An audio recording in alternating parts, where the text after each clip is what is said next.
musulmonlarni iqtisodiy qiyinchilikka Abu chiqarib Bakr. qo'yishganida Abu Bakr Siddiq o'sha musulmonlarga ovqat olib ketayotgan bo'ladi eshak yuklab, orqasidan Umar ibn Xattob keladi. Doim yaxshilikda o'zib ketasiz a?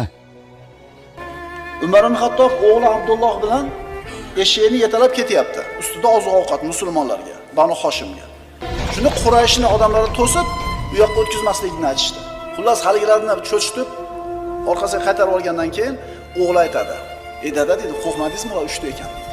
"Ha bolam, qo'rqdim" dedi. Agar odamlarni qalbiga Alloh taolo qo'rquv degan sifatni joylamaganda, Odam o'zini halok qilardi. Shijoat esa qalbingda his qilayotgan qo'rquvni bosib, raqibingga undan ko'ra ko'proq qo'rquvni yubora olishing haqiqiy doiranglik degan edi. Qaytarib aytaman. qiyin vaziyatda qo'rquvni yenga bilishing. Qolaversa dushman qalbiga o'zingnikidan ko'ra ko'proq qo'rquv